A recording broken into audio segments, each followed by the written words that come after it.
1, 2, 3, 4. Pedagogy a go-go. Pedagogy go-go-go. Hello and welcome to Pedagogy a Go-Go, a podcast about how we engage with learning and why. This is Season 6, Episode 2, How Big Can You Be? With Associate Professor Jessica Barkl and Assistant Professor Darah Donaher. And we are your hosts, Kelly Allen and Gina Turner. Hi, Kelly Allen. Hey. I don't know if people realize that every time that we start this, while you're saying your intro, I'm just holding back, trying not to laugh because we've just been yucking it up right before it. But anyways, how are you doing today? I'm doing much better, actually. I came in with a headache, but just the yucks always help to treat the headache, and so I'm feeling much better. Oh, that's awesome. How are you doing today?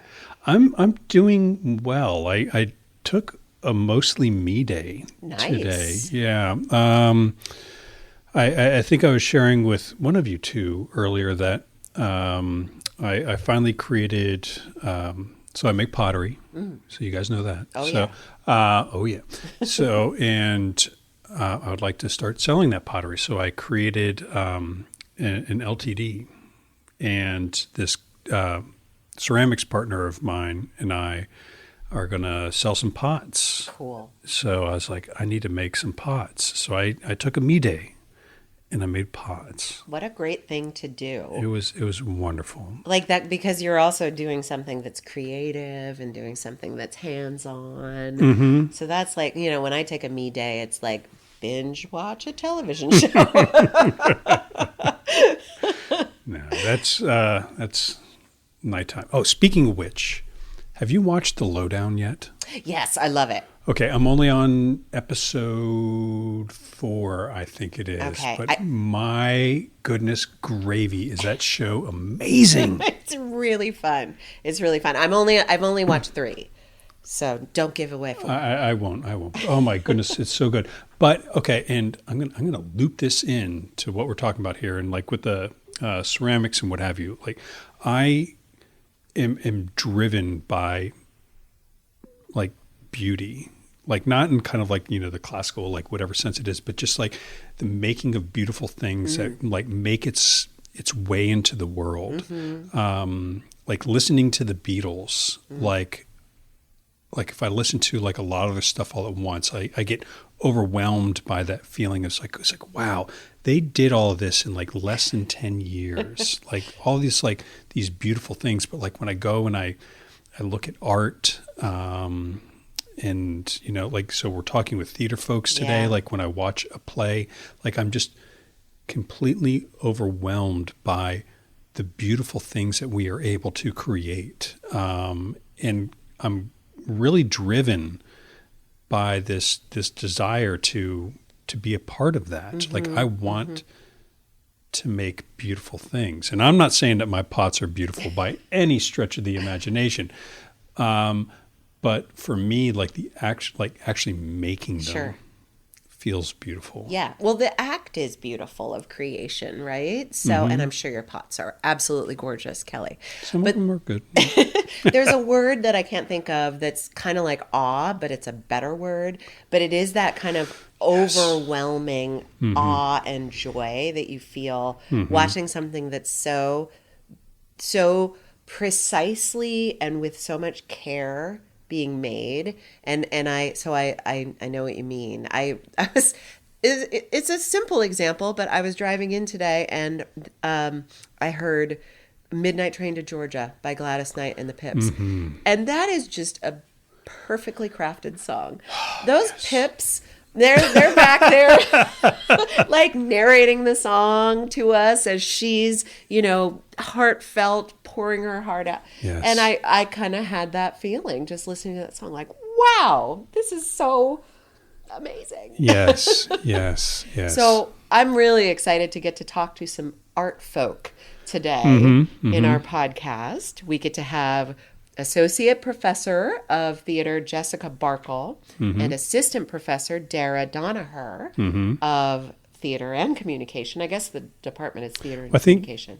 Jess teaches communication in theater, and Darah is, I think she's exclusively theater, and then she does the shows and stuff. Okay. We'll ask. We'll get some clarification. We will get some We're clarification. going to figure this out, Gina. Yes, we will. Cool. Looking forward to it. Me too. If you had just one word to describe yourself as a teacher, what would it be? Well, I guess maybe we get started. This is generally how it happens, yeah. And Jessica, you were just talking about teaching the persuasive speech. So maybe you can talk about the classes that you're teaching. I teach 2 sections of in-person COM 101, 1 asynchronous fully online COM 101. I teach theater portfolio, acting 2, plays, classics to contemporary. Wow. That's how many This classes semester. Was that? Is that It's technically 7, but Holy Moses. we shouldn't really count portfolio as a full class because it's more like independent study, and I meet with them once a week. okay? Toward the beginning, it was a little heavy. There were longer conversations, but now I'm like, did you do the thing? Did you turn the thing in? Okay, great. I'll see you later. I was just talking to the president of our college about how you spend, 90% of your energy with 10% of students. So it's always so great to have the students where it's like, you did it? Excellent. See you later. Yeah. I think they were a little weirded out about that, about 5 weeks in. Now I talk to them for 5. Oh, we're done. I'm like, yeah, we're done because you have nothing else to show me until you do the thing I told you to do, which isn't due till the end of the semester, but I need to know that you did those things. Yeah. And how about you, Darah? I teach the Acting 1 class, one section of it. Claire Freeman teaches the other section of it. I teach a section of Introduction to Theater in person, and then I teach an Introduction to Theater section asynchronous online. And then part of my course load is also directing the shows. So Okay. I directed She Kills Monsters Okay. in October.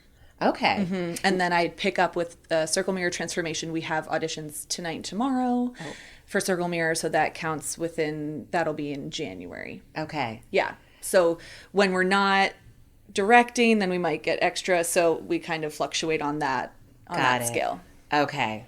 And then you might pick up some communications classes as well, or I probably won't. Okay. Jess will stay on that a little bit. Yeah, I sort of sit in a liminal state of theater, comm, and English because Got it. the plays class is cross-listed. Okay. Gotcha. So I have a sociology student in there right now. It's like, all of you, listen to this part. And then, Lily, you can kind of listen. So, Darah, are any of your classes online? I do one section of Intro to Theater online, fully asynchronous. So, for performance people, how do you feel about teaching online? Well, I was in grad school at the time getting my MFA at Michigan State when the pandemic hit. Oh. But at Michigan State, so the way that training program worked was that I taught a bunch of classes while I was also a student. And a lot of our course loads each semester for every grad student was that we taught at least one online course a semester because it was a way for us to make money in the department and things like that, right? So they offered a ton of online courses already. They were very forward in online learning.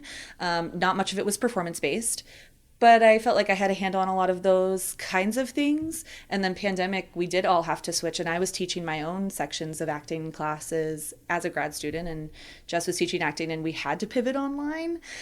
So we've done it. It happens. And happened, but that intro to theater class is not necessarily a performance-based. It's much more, what is theater? Where do we find it? Let's read about it. Let's look at some history.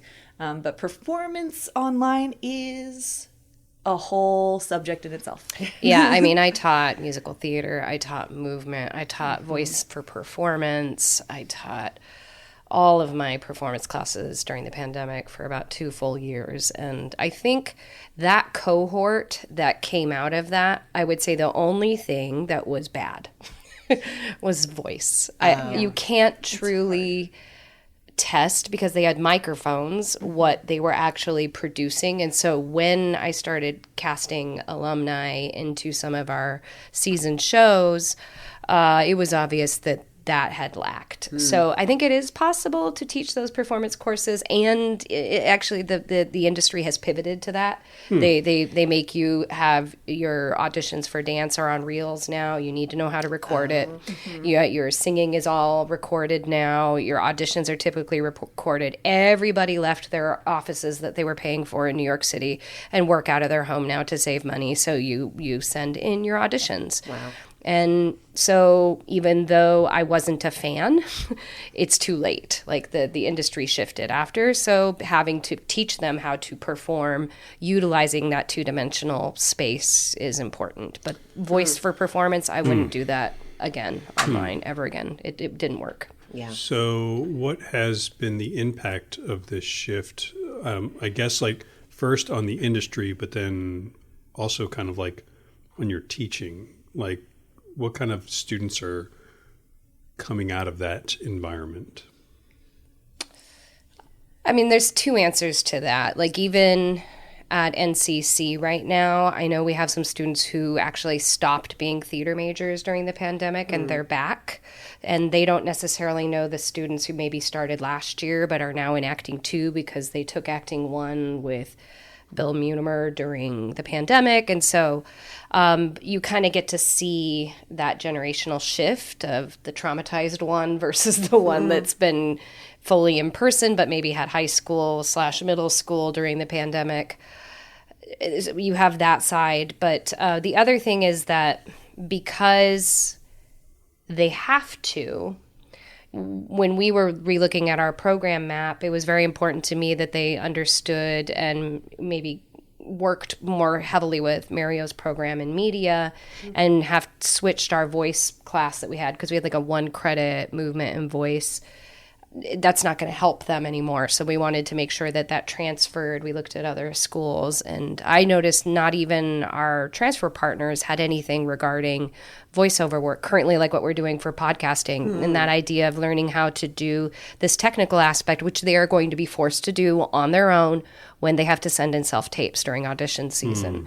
So we added that to our program map and our curriculum for those classes, because that's the way the industry has pivoted.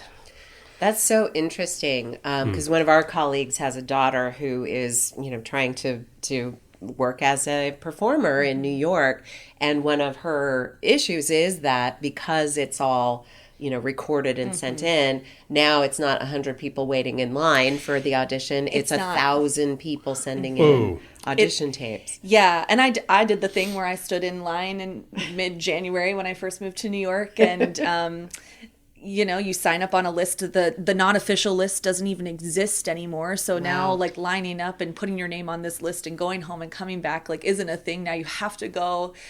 So it has changed the landscape of even what we're preparing students to walk into, which is very different from when you've been in New York and when I've been to New York. And it just has shifted the entire career moving forward.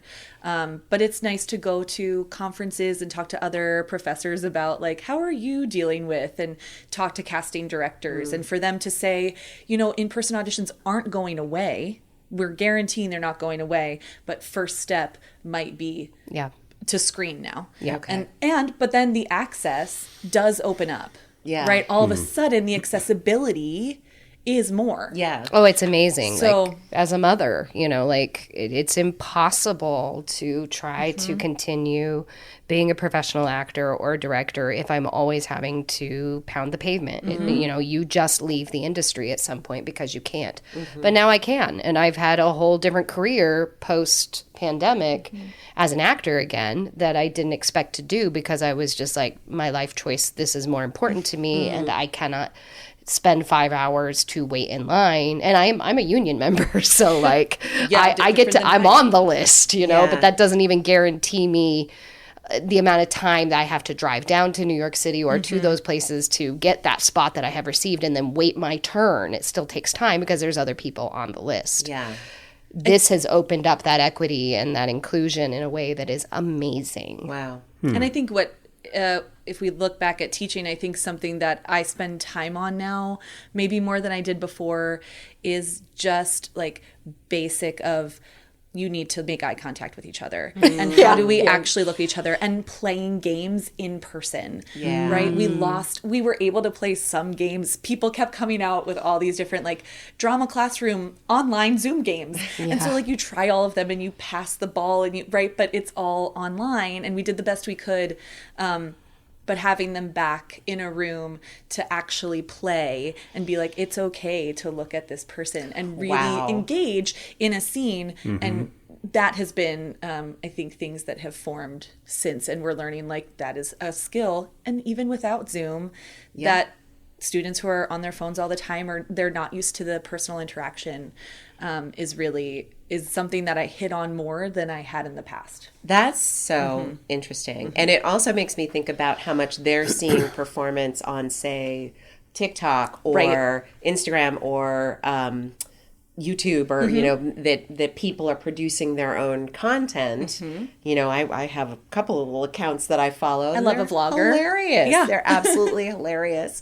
So are they kind of are the students coming in thinking, I want to be on the stage, or I want to be on TikTok? Or are they, I mean, are they talking about that, where they want to? You know, it's interesting. That's a conversation that happens in this thing that developed during the pandemic for those of us who had to do tech theater and television tech and film tech. It's called Office Hours Global now. And we talk a lot about, on the pedagogical days, we talk a lot about how TikTok is pivoting to maybe having some streaming of their own, and how, you know, and you start to hear that because they get to know that stuff first because they're the tech people. And I still listen to that at least twice a week. It's every day, but it's like, it's wild to me how the industry has shifted and what people could have aspirations to do. And that was another reason we really wanted to add one of Mario's classes in the media area and make sure that the technical aspects are not something that they frown upon, but that becomes a part of the way it's scaffolded into the program in the flow, so that they see that it's not just another thing, it's something they have to do and they have to have their hands on. Gone are the days where you can just be a stupid actor. Like you just can't get away with that anymore. And I think we would be idiots if we didn't pivot with it and try to make sure that even though we might have some thoughts about wanting to be a TikTok star, they're making more money than we are. So, and we also sit in a different position than some 4-years do, because getting into a 4-year for theater, especially if they want to do musical theater, or especially if they want to pursue a BFA, they have to pre-screen for the larger schools. So we're not even just preparing them for the industry of filming themselves for a self-tape, but also we're prepping them hopefully in that class of, oh my gosh, it's called portfolio, that we're also preparing them. We changed what semester it's in our program map to be in their 3rd semester, because all the college auditions happen in the January time slot. So we also want to prepare, or right now, pre-screens are starting to be due November 1st. So we want to also prepare them to be able to do pre-screen to get into their 4-year, which 4-year colleagues aren't necessarily preparing them for that. They're preparing them for so we're preparing not only for 4 years, but also hopefully afterwards. And a lot of programs do their theater portfolio in that last semester because they're leaving their 4-year and they're going, but ours makes more sense if it is in that penultimate semester, because we hope that they don't think that they are ready to go join the industry after only 2 semesters of schooling. It's scaffolded to prepare them for that, but that's not there's no backup plan. So they really need to go get that 4-year education. And I'm a big believer, as somebody who comes from generational poverty, that we need to save their money on this end, because when they leave their 4-year, they have to do internships where they make absolutely nothing to build that resume. And people who come from generational poverty like me, you're not you're not going to know that you can't afford to do that show to get it on your resume because you can't pay your rent and you can't eat. So the opportunities are less. And I want to make sure that when we're centering that community college experience, which is mostly in person, hands-on, that they are getting the most amazing training and they will be the most amazing people that we send off to these 4 years. So it's striking me that we've never talked to someone in, when we've had people on the podcast who are in the arts, like, right? I don't think we've ever interviewed someone who is literally in the arts. We've talked to English faculty and science faculty and math faculty. So it makes me think of, you really are having to mentor them in a very different way. And I guess this is also leading me to the next question, which is, if you can think of a word to define yourself as a teacher and how you engage with your students, because it is a different, it feels a little different to me, and maybe I'm wrong about that. No, it feels a lot different. Yeah. No, sorry. I digress. No, I appreciate the validation. Yeah. Oh, Lord. Right. I think the word that comes to mind when I was thinking about it is just like the idea of being dynamic in a classroom. We go from teaching a lecture-based, like for me on a Tuesday, like I go from teaching a lecture-based course that we're talking about all different aspects of theater. And then a little while later, I end up going to teach my acting class, where then I'm involved and I'm up on my feet and I'm jumping around, and because they might come in with the energy that's here. So I have to then, the energy has to go up. And so how do what game do we play? How do I engage in the room and engage with them? And so, the word that came to me was dynamic, just because that energy has to shift. And then also on the days where like it might just not exist, and how do we deal with that, and being able to shift in the room, I think in a theater classroom is really important. Just because you're going to get all different things in a day. Sure. So dynamic would be mine. Yeah. And absolutely. also my name is Darah Donaher, so it starts with a D, so I have to keep with the D theme. Well, and your parents also start with D's. My entire family is DD, and my middle name is also D, Darah D'Olimpio Donaher, so I have to keep only in the D's. So I had to use a D adjective. I love that commitment. That's a whole nother conversation. I've always said I follow the 3 pillars of rigor, consistency, and passion. But if it would be like just one, it's passion. I think at the end of the day, again, I have already said this, but I come from very poor people, and it didn't matter to me that I was poor. My dad was very loving, and my mom was very loving, and the rest of it didn't matter as long as there was something passionate going on. I wouldn't say it was happy or sad, but that there was feeling there. And so when I'm in the classroom, I think that I always talk a little bit about what a theater professional, Patsy Rodenberg, calls the second circle.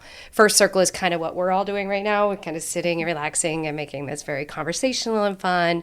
Second circle is that presence, that dynamic energy that Darah's talking about. And the third circle is like where you're just like too loud and maybe a little agit-proppy, and that's too much. So we try to talk about that in theater, we have to be second circle.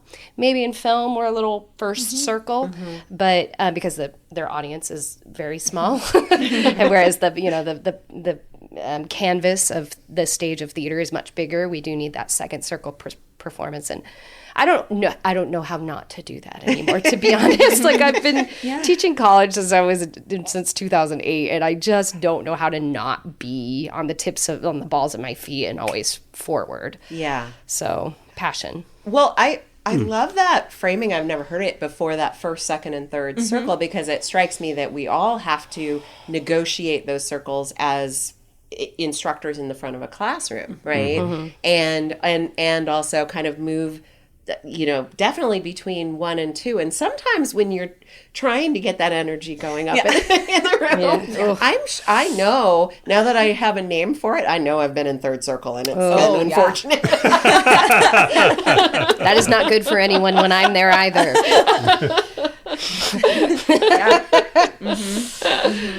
That's great. And yet when I've taught prisoners, they're like, miss, when we're there, we still like you. It's when we get quiet you should get scared. And I'm always like, oh, yeah. Good to know. Heard. Wow. Can you say a little bit more about working with prison population? Sure. I always tell people it's the best thing I've ever done. Wow.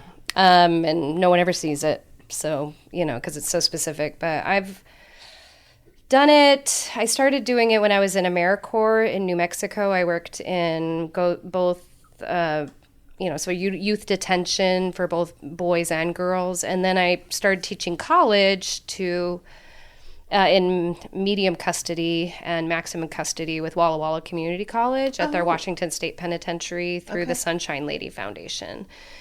It was soft money, and I just thought it was another way to make money, so I'm just going to go, and it was amazing. And I accidentally was teaching Introduction to Theater, and they read that the reason people started to understand Waiting for Godot by Samuel Beckett was because it was shown at a prison, and the guys were like, yeah, it's about waiting. Oh, wow. Which is what Beckett kept saying. It's about waiting. Yeah. And they're like, yeah, we know waiting. There's the guy who just showed up. And then there's the guy who's been here for 2 weeks. And he keep telling you when call's going to happen. And they were like, hey, miss, has anyone ever have prisoners done Waiting for Godot? And I was like, well, I don't know. Can we? And I was like, I don't know. So I ended up producing it in Washington State Penitentiary in their barber shop. Wow. And then we did Iceman Cometh there, and and then funding dropped. Yeah. And then when I worked up in New York, I worked in maximum security and medium security at Sullivan Correctional Facility, which was maximum, and Woodburn Correctional Facility. But then at Woodburn, I started working with rehabilitation through the arts, which recently got more famous because of the film Sing Sing. Yes. So anytime people are like, Jessica knows those guys, and I was like, I do, but don't be impressed. They're way cooler than I will ever be. But yeah, I do see that there are many things we just don't talk about in the world, and it gets shut into the prison system pretty quickly. And so I remember when I first started teaching the prison system, Obama was elected, and people kept talking about a post-historical society, and I was like, interesting. I work in a state that's 85% white and 90% people of color in the prison system. That's not true. Mm-hmm. There's that pipeline. And I grew up, my brother was in, youth detention and easily, was in that pipeline as well. I don't think it necessarily discriminates race, but it's there and it's in poverty. Mm-hmm. And that's, you don't see rich people behind bars. Yeah. So it was amazing to have conversations about Death of a Salesman with a bunch of men in there, and seeing how what they thought was what their dad did was what they were going to do, but the world changed, so you can't do that anymore. And wow. I can't take away how much amazing conversations I've had. Or Iceman Cometh. There were dudes who were just in that bar for 20 years. Yeah. So the guys were like, yeah, I've been in the same bar for the past 25. Oh, wow. And I can't do that research. I can only have those actors just sitting authentically in front of me and have that happen. So that's, I can only say those things or read their papers, which you could never read because that would be exploiting them. Mm-hmm. But some of the best papers I've ever read were from some of the men and women I've taught. So, yeah. Do you think that informed you generally in terms of teaching our population of students? Hitting that authentic voice. Yeah. I know how to get there now. Yeah. I know what it sounds like, and I know how to train it. Yeah. Wow. And that took time. That's its own pedagogical thing that is time. Yeah. That heuristic process of layering and getting there. But oof. I'm getting chills thinking about, a production of I just forgot the name of the play. Waiting for Godot, or not Waiting for Godot, but Iceman Cometh. No, the other one. Death of a Salesman. Death of a Salesman. Mm. Yeah, and that trapped feeling of the that paralyzation. Mm-hmm. Yep. Yeah. Oh no, you just said so many things. So, and then and I want to make sure that we can pivot over to Darah, because I, know that you have a lot of experience with theater with children. Mm-hmm. And I'm not drawing parallels at all between the two experiences, but but before we do that, Jess, I just I'm just curious. like what, like if you had to give, I don't want to say like an elevator speech, but like if you had to, just explain to someone like what the value is for theater in the prison system, and hopefully like, explain in a way that it's, not only valuable for those who are incarcerated, but for those who are not. Like, I don't know if you could unpack that. Well, I mean, the persuasive argument is follow the money. Because recidivism, if you think about our tax dollars, is $60,000 per prisoner that we pay on our tax dollars, right? And the only thing that has been proven to lower recidivism is education. The only thing that is proven at 90 percentile to reduce recidivism, because that's 65, is just education. 90% is arts education. So California's state penitentiary system knows this. So there are arts education throughout California's penitentiary system because they followed the money. It is intrinsically good. But that never, you can't sell that to somebody. You can't sell that to a correctional officer who thinks his tax dollars are paying for me to come teach men or women in the prison system who they feel like, well, why do these people get these classes? Why do they get college? And I'm like, well, I don't want to get in an argument with right now because you could actually make sure I'm not here. They can kick me out. They can make my life horrible. So I don't say anything. But their tax dollars weren't paying for any of it. It was always soft money at every institution I've worked at. But actually, it's in their best interest that they did, because it's the only thing proven to take that down. But the value beyond that is, how do you get people to tell stories that will make people want to sit down and hear them, that live at, I can't get somebody to play Vladimir or Estragon or Lucky or Pazzo in Waiting for Godot like the men I had sitting in front of me who had experienced 25 years down. And I got to watch that. And my father got to watch that. My dad, who had an 8th grade education, he came and he said, when he left, and he goes, they all look like Troy, which is my brother's name. And I said, oh, and that hit me because I realized that was a fear of my father's, that my brother, who had gotten caught up in that, was going to end up there. And he realized none of those men were scary. I think he was frightened that I was teaching there. And he got to meet all those men, and he got to see that they were amazing and well-spoken, and that they respected me. And, and that he also saw an amazing story. Would a man from South Dakota want to go see Waiting for Godot and watch for 2 hours this repetitive, absurdist play? Probably not. He loved every minute of it. And he hugged them, which is weird because my father was not a hugger.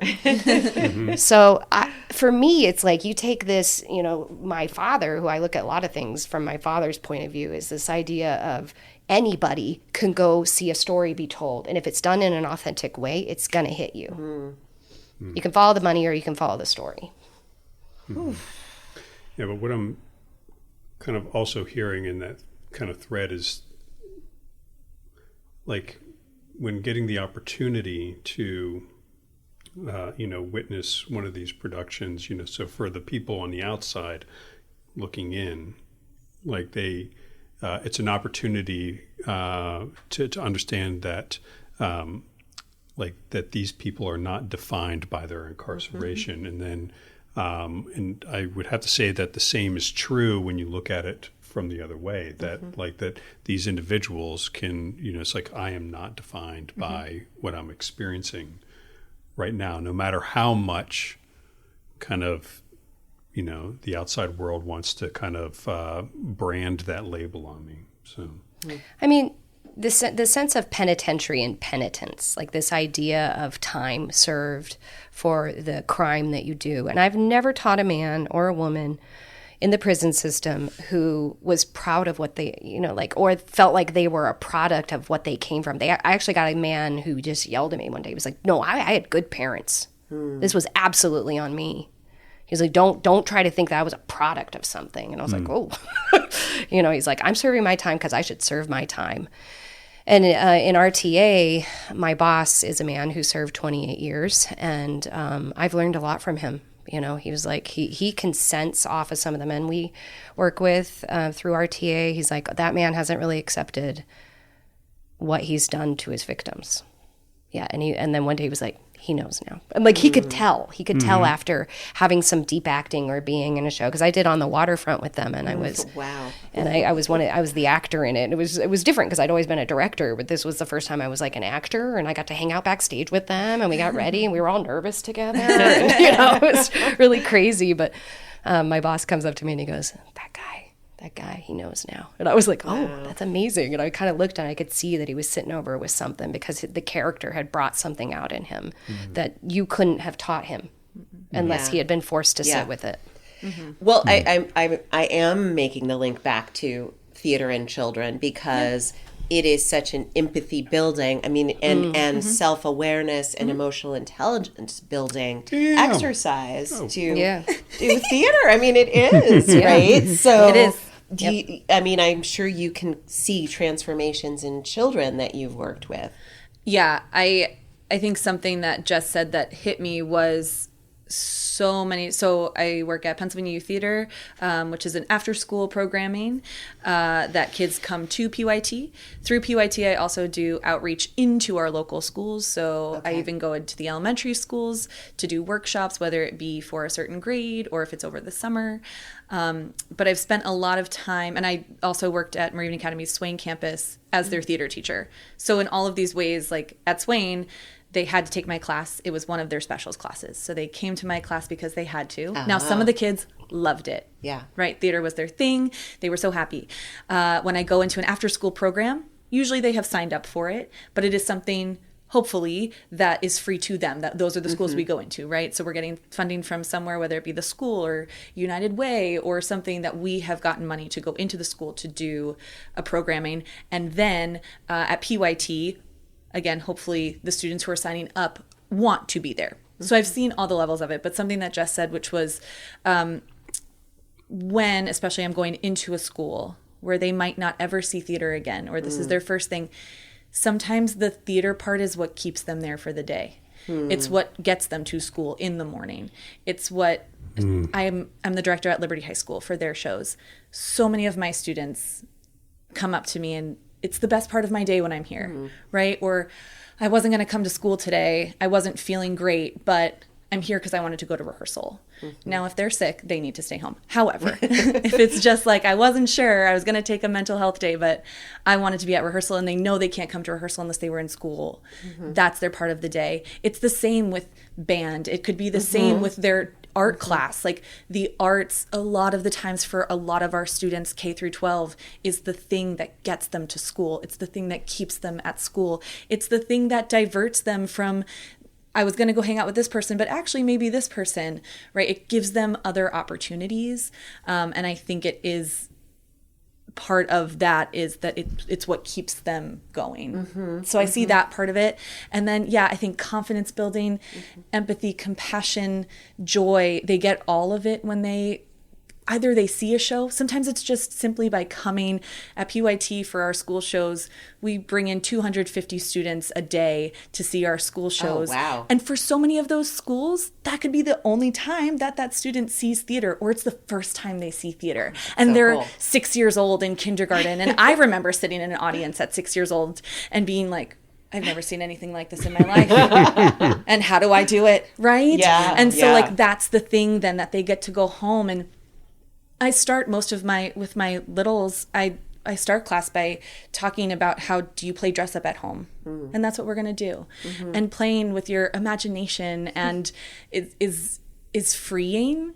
And it's exciting when I get to work with younger students because they don't have those inhibitions yet. Yeah. So when I say be a tiger, the amount of 7-year-old incredible tigers I've seen is outnumbered. That's something that at the collegiate level I struggle with sometimes. Yeah. But because they have the They're wall. They're too cool to be tigers. Yeah. They're not full-bodied. But yes, I think it is so important for children to have the opportunity, whether it be theater, music, art. It builds confidence. Yeah. It helps them stay at school, literally. And it gives them skills to problem solve. So much of theater is problem solving, There's so much problem solving. They have to work as a team. Right. It's not an individual sport. Yeah. So just even having to be in a group project Yeah. or things like that, like they build these skills that they don't. Literally at PYT, hanging up a costume after a show is your responsibility. Yeah. Putting it on a hanger and putting it up next to your number. It's a skill. It's a skill. Yeah. It's a skill that if you can learn that at 8 years old, it is your responsibility to pick it up off the floor, put it on the hanger, and hang it back up. That's something for at home then, right? You're responsible for your clothes. You're responsible for your prop. My daughter doesn't do that. No. Her crap is all over the damn place. I bet she but- does it at the theater, though, Kelly. Yeah, so yeah, or she now gets her I know. costume. And I'm going to say, I'm going to be like, I babe. love the things we learn about our children from other people. Sorry, I didn't mean to interrupt. But, No. good. So I just think there's all different, even to be able to sit at a rehearsal and know it's not my turn to be on stage right now, but I have to sit here quietly and I'm going to watch and I'm going to observe and learn and not be on my phone because I'm not allowed to be. And how do we use our time? Oh, gosh. Right. So it's all different skills. Yeah. I was really thinking Yeah. about collaboration and, So you know, much. back to what you were both saying about eye contact and just that the ability to be in space with another human being It's is priceless to have those experiences. and there aren't as many spaces that we're doing it. Right, exactly. So it gives an opportunity.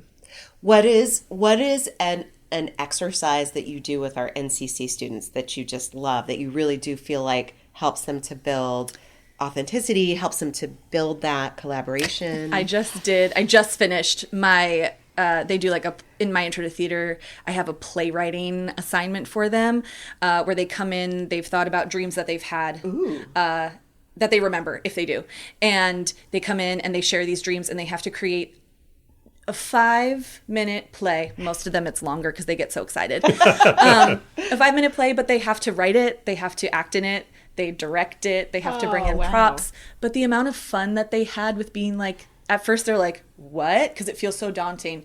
And then at the end they're like, are we writing another one? But they love it. It's their favorite thing of the whole semester. I love it because they get to be so creative.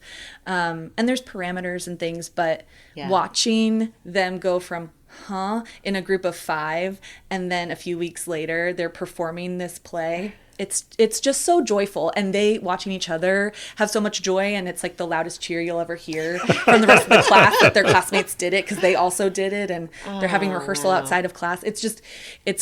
It's so fun. And they're doing everything. They're writing, they're directing, they're doing all of the aspects of it. So again, there's that responsibility and collaboration going on. Yeah, all about collaboration. Cool. That's so cool. How about you, Jess? I'm just getting to know our NCC students, Yeah. and I got them in acting too. And so it was a little bit of experimentation this semester. The first week I said, hey, you know what? Come next week with a monologue and a scene. Show off for me. I want to see what you got. And then we've been kind of building from there. I have a curriculum, obviously, that I follow, but that was kind of how we started. And we have hesitancy, and we were struggling with voice, and we were supposed to be doing Greeks and Shakespeare, which is in the curriculum and in the course description, and they're not ready for it, which is why we need to change the program map. But we worked with what we had. It was so funny. It was like the past 2 weeks were kind of golden. There's a lot of frustration, I think, with me, and I read their journals every week. They have a reflection journal that they have to write every week, in addition to some text analysis and actual like learning and warming up and doing all the stuff. And each week 2 weeks, I do different pedagogies as we go along. And we hit the global majority area, Vsevolod Meyerhold, which is he was a artist who taught biomechanics in Russia. Okay. And in fact died because Stalin killed him. And then I did Tadashi Suzuki work right after that, which is what we've been doing. And it's hilarious. The room has changed. Like they noticed. They noticed. Stomping. Well, because we had this day where you have to dance with stick, which is this like Jacques Lecoq, Vsevolod Meyerhold thing. And there was this other this thing where I went, come to mama. And they have to run at me with their eyes closed and like notice when they get scared. Wow. And notice their blocks and notice where they And it was so funny. And it was so funny to watch. None of the, like, even the playing field, nobody could dance with stick. It was so funny when she said, what are you doing today? I was like, stick. And she goes, I love stick. And then the next week I was grabbing another thing of the bigger stick. And she goes, what you doing today? I was like, Suzuki. And she goes, ooh. And I got up there. And then, you know what's so funny is they bought. After the dancing with stick and the Come to Mama, they were all at the same level. And they were all crazy and having fun. That when I came in with this really, really strict no theater, kabuki theater mixed with ballet, strangely. Wow. The Japanese drinking song where they're having to look over on the horizon at their enemy and hold two invisible sticks with buckets of water on it and like go down in a grand plie and sing this crazy Japanese drinking song, one thing down and one thing up, and they all came up and they were like, second circle. That's great. And they were so much more fun with each other. And we were doing the absurdist scenes because the curriculum and the course description asked for absurdism. So they were doing like Eugenio Onesco's Rhinoceros. Wow. They were doing Waiting for Godot. They were doing The Lesson. Beckett's play that's called Play, where there are three people in urns. Love it. It was the best work they did. Yeah. And so I would never have said, oh, that's the key. But now I feel like that was the key. We need more physical stuff. We need more global majority techniques and pedagogies in our classrooms to sort of open that up. I think I remember that song from when I was in undergrad. Wakare Oh, Yoshi. I didn't learn it in Japanese. Oh, okay. But it says, when evening comes to Tokyo Yes. and crowds fill the city, lonely I sit and stare, my tears, my only friends. Yes, yes. Oh my gosh. Yeah. So Suzuki technique is an acting technique that is really, you're really grounding your body physically, and you do a lot of stomping around. Yeah, they have this thing called the grammar of the feet. I had them walk across the floor like only on the outsides, but you have to roll and you have to hold, and you're stepping on the ancestors and you cannot break their bones. And you have a spider on you and you do not want to drop the spider. They're all the students are like, yeah. They totally went for it. And if you had told me that our students at CC would have fallen for that at the beginning of the semester, I would have said no. But even them, they were like, Ryan, that was the best thing that's ever happened to me. Yeah. Dancing with stick. It made me cry, but I loved it. And I'm like, all right, come to mama. And it's another thing that our students aren't embodied, right? We're so caught up in what we're supposed to look like and how we're supposed to be in space. And as adults, we're also supposed to not use our bodies, right? And be scared of our own How bodies. small can you be? How small can you be? Yeah. Exactly. And yet in all my classes, I'm like, but how big can you be? Yeah. Where's the chaos? Yeah. Give me some controlled chaos. That creates second circle. Says Kelly. Yeah, I don't know. And just like that phrase, like, how small can I be? Like I'm thinking about like how often that happens in my classes. Sure. Like where there's like, totally subconsciously, they're just trying to figure out like how small can I be in this class, and like just get by, or just like not get noticed, not have to perform, whatever. But it's terrifying. Okay. Yeah, and on the flip side too is like we tend to breed a lot of neurodivergent humans. Sure. And as somebody with autism, it's fascinating to think about my masking I did most of my life and how exhausting that is. But that I loved theater because theater allowed me to be all these other people. I didn't have to be me. And that was it's very strange to think. I was the first day of acting class. I'm like, we are a tribe of people who hate themselves. The students always look at me and they're like, it's true. Oh, wow. I mean, because we want to play other people. So there is a level of self-hatred that just sits in how small can I be because I want to hide me. But I can get big when I play someone else, when I don't have to sit in that level of self-hatred.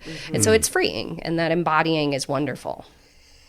Even though it seems that two things can be held to be true at the same time, I can hate myself and do a good job. Yeah. I'm thinking now too, like how do I embody my psychology students? I mean, I did, my health psychology class, we would do a little bit of yoga, toward the end of the semester in the spring. But how do you get people to be bigger, and it seems like we could take some pages out of the theater faculty book. I don't think a game ever hurts. Yeah. no or matter a little what, dance it out. Dance it out, play a game. We did some stuff with like business majors at Michigan State. And, Oh, wow. How you can bring improv into different areas, and games are always good. Games Yeah. are always good, and they always want to play a game. And just to start class with it or end class with it, we forget that play is in our nature, and so games and play are amazing. Yeah, that That's great. that interdisciplinary partnership of being able to integrate the arts into any and all areas was a class I used to teach in New York called Methods of Elementary Theater Education, where you taught those games, but how does that apply to social studies? How does that apply to language arts? How does that apply to science? How does that? And there was a game for each, and we hope to encourage that class to exist someday, but we have other things that we need to. Even I Focus taught on. about the Moravians that settled in Bethlehem to a third grade class through theater. Wow. And it was so much fun, Yeah. right? And we could still like play games, and I was able to teach about the Moravians, but bring theater into it. And and it's just awesome. Oh gosh. I want to be a theater major. Oh, got it. Yeah. Hang out. Well, when she tells me about the stuff she's doing, when Jess does stuff in her acting 2 class, when she was like, we're doing Suzuki, I was like, can I come up? But You could have. I would Can I- not have can I stopped join? you. Yeah. They would have. They would have like after Dance with Stick. They're it's open so to fun, whatever yeah. now. They like whatever you want, crazy lady. We will follow you. Well, I don't want to bring the room down, but we do like to ask if there are things that you would change about the profession, or change about, you know, the way theater is taught, or anything. I mean, you've already sort of highlighted, like you mentioned, this sort of global perspective on acting training. Other things that you would want to add or change? I think the industry is doing a lot of that. There's a doing a lot lot. of there's a lot of gatekeeping. I was going to say accessibility. Yeah, the gatekeeping of our industry is hard. Getting over audience development and this mentality that we don't leave our homes anymore. We can get everything on a streaming service, and having in-person experiences is, you better have food or alcohol attached to it, or I'm not coming. Is it done at 9? So I mean, that's I don't know. There's nothing we can change about that. I would, I was thinking about that question last night. I thought, I would love for higher ed to not always think that the first thing when they're in a budget crunch is that we're going to cut the arts. And they always cut theater first. I've been the product of 2 theater programs in community college settings that have ended. So as a 47-year-old, this is the 3rd time I'm starting at another community college, and I'm so happy to be here, and I'm so happy that they loved it enough to bring 2 of us, because it's impossible to do alone. So excited to have a partner in this, but I would love for when we're at the table and thinking about budget cuts, can we stop thinking that theater is the first thing that should go? Yeah. And if I was going to bring the room down, that's what I would say. No, I think that's true. And I'm a little bit newer to everything, especially to higher ed. I did my grad school and I've adjuncted, but this first full-time gig for me. And so I think I'm getting to learn it and know it.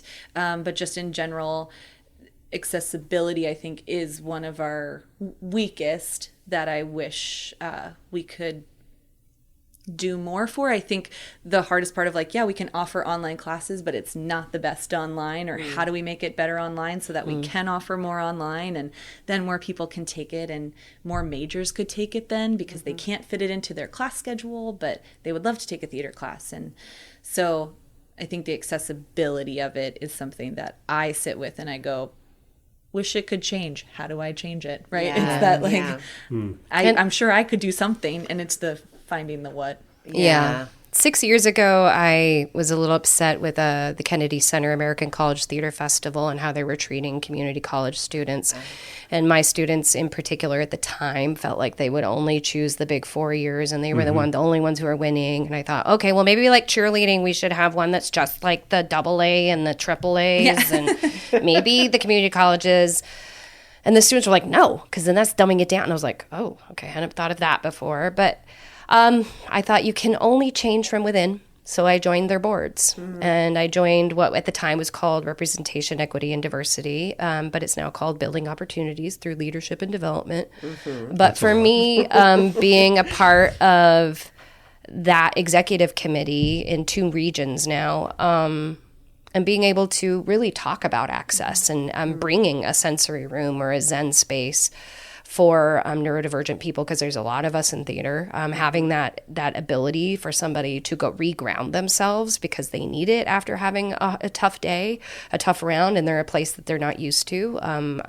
We sort of piloted that in our Region 1, and we're going to be bringing it to Region 2, which is the region that Pennsylvania is in. And our students are going to be a part of that. And I think that we know that that's a problem in our industry. So I can't just complain. I grew up in a blue collar world, and I'm like, I can't just sit at a table and say, where's the solution? We can keep talking about problems till the cows come home, but you can go out and do something. And I'm not saying I'm the best for those environments, because forward facing, I'm a white woman. So, but I'm going to go and do that to create access for our students and for the people that maybe don't have voices yet in that way. Yeah. So that they will do the same later. Yeah. Yeah. And that's what we have to do for emerging thinkers, thought leaders. That's our job. As if they don't ever do the thing that they did when they were in their college education, that we should still hope that they are going to be thought leaders as citizens. I just want to sit here another hour and talk about all of this stuff and sing some more Suzuki songs, but with sake. Yes. But I guess I will direct us to our last question, sadly, which is the not guilty pleasure that maybe your colleagues don't know about you. Yeah, and I was curious about this one, because just based off of everything that you two have shared, I'm like, is it possible for a theater person to have a guilty pleasure? Because they're just like, to hell with it, we're doing everything. So, but yeah. Do you have one? I mean, I had to ask my husband, because I'm an oversharer. Darah knows this. So I'm like, what is there that people wouldn't know about me? My students used to get shocked that at one point in my life I was a little obsessed with America's Next Top Model, because I would watch it and just like feel better about myself. Like, those are bad people. And I am a good person while I watch this. But then it got really trashy, and I couldn't handle it anymore. I do love a good trash magazine. But I've kind of gotten away from, because for sustainability purposes, I don't want to have to recycle it, so I got away from that. But there's also a lot of Catholic in here. But now it's Traders. Yeah. Oh, I've heard. People love that show. I mean, I know nobody on that show. I don't watch any of those other reality televisions, and that's like an anathema to theater people. We're like, reality television, you watch that? But I'm like, Traders is hilarious, because a whole bunch of people from other reality television, and they are dumb, and I feel good about myself for watching it. I also love Alan Cumming. Yeah, I just think he's just a universal treasure. I seconded. I don't know if it's a guilty pleasure, but I love to golf. Oh. So that's like something I do on my off time when I like need something to do or have time to do something. But my guiltiest of guilty pleasures is that I do love The Bachelor. I do. And Dancing with the Stars. Yes. So that is my like. Did you watch The Golden Bachelor? I did. Oh, I was mesmerized. And I like hate saying it because I literally remember my undergrad acting teacher when he asked if anyone watched reality television. I thought more people would raise their hand because I was friends with these people. And I was like, we've watched it. And so I was like, and he was like, you're killing our industry. And I was I didn't watch it. But he's like, they're stealing jobs. And I was like, I know, but that is when you ask, like, because we're doing a lot of things, that is the time I truly turn off my brain. And it's an hour and I just chill. Yes. But I do watch The Bachelor. We need it. We do. All of us college professors, we do a lot of thinking and a lot of writing and a lot of meetings. It's true. When we go home, we should look at some bad people and judge quietly. But my good answer is that I golf. I love it. But golfing is actually my guilty pleasure. I don't watch The Bachelor. We can cut around all the rest of that. But we can go down together, because I confessed my Golden Bachelor and Bachelorette watching. Fair enough. No judgment here. Where am I? I love it. All right.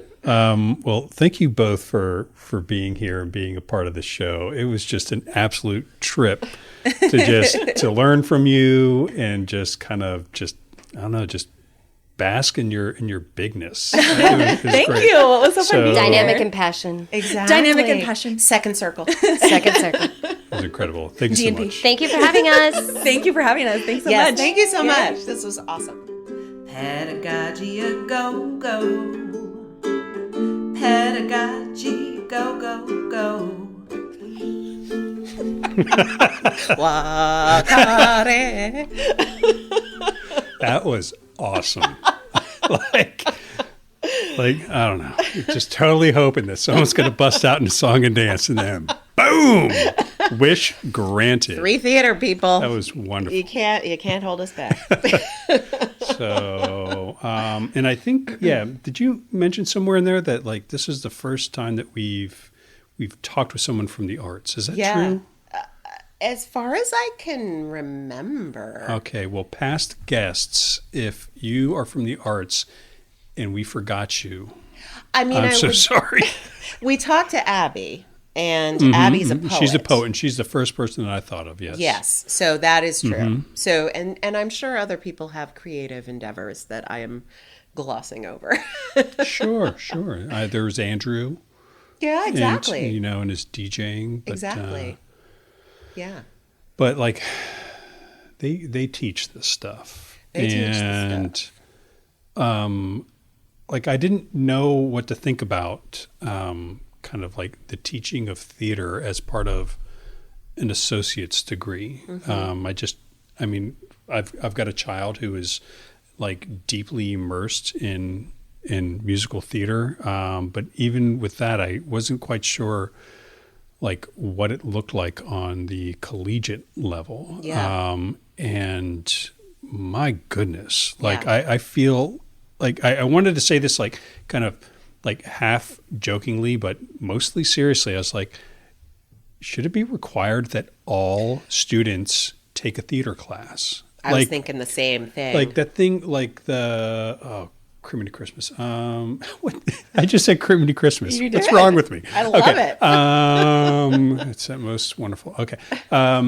No, that thing about like how students just like they try to get as small as they can be, but like what they teach them is to be as big as they can be. Yeah. Like, I don't know, like I think that is such a valuable kind of like attribute to have, not only as an academic, but like just as a person. Yeah.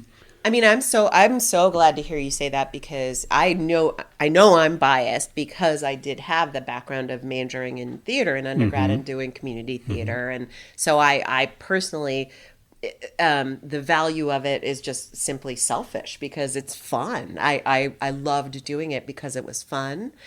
So I think maybe I would take for granted a little bit the full-on developmental benefits that doing theater does for people. And so it's their experiences, Jess's experience with the prison population, Darah's experience with children.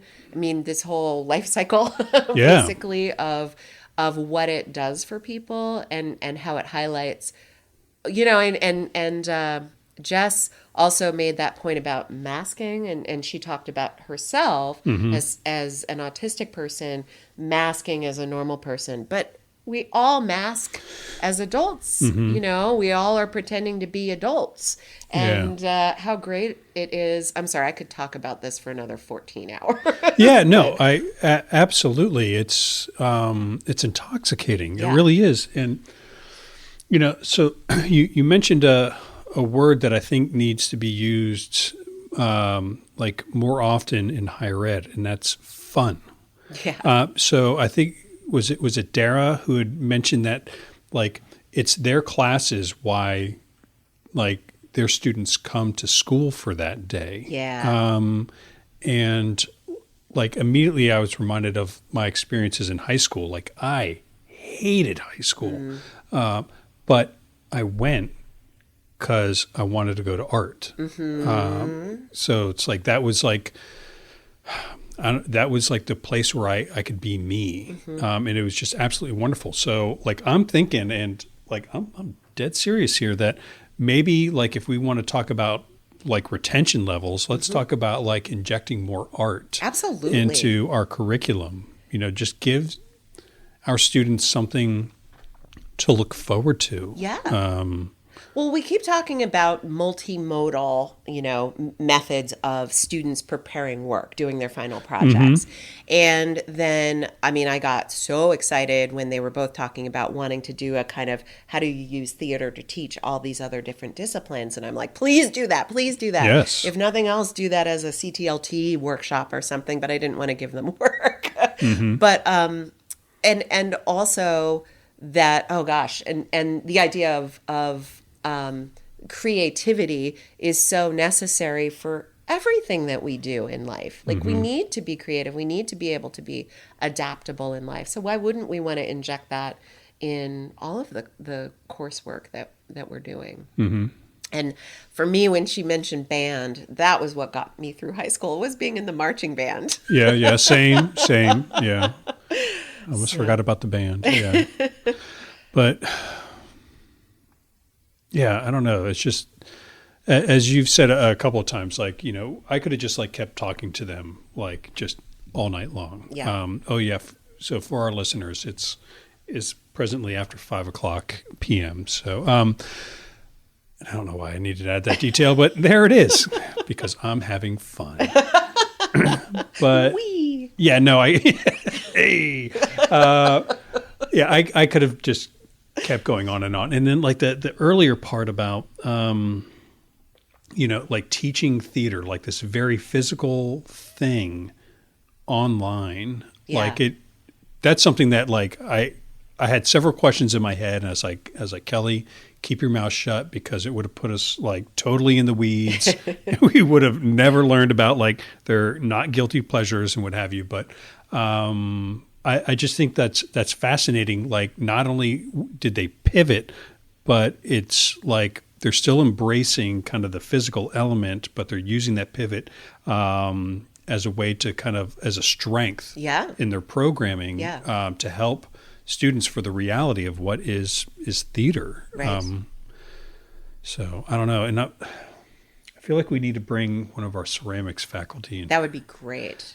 Because they're also teaching like hybrid. Now so as I've said, like I make pots, and like, I'm like, how do you teach that online? Because like when I've taught it before, like I get up there, it's like we're like holding hands. Yeah. Like I'm like, here, I'm going to hold your hands for you, and I'm going to make this pot with you.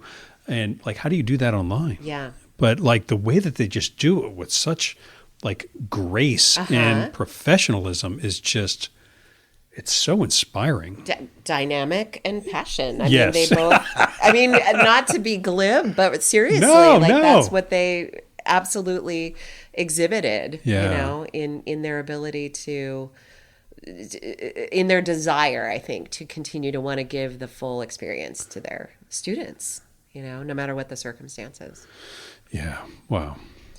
So that was awesome, Gina. That was super awesome. As always, it's a pleasure to hang out with you guys and utter delight. Talk shop. So till next time. Till the next time. All right. Bye. Bye. Bye.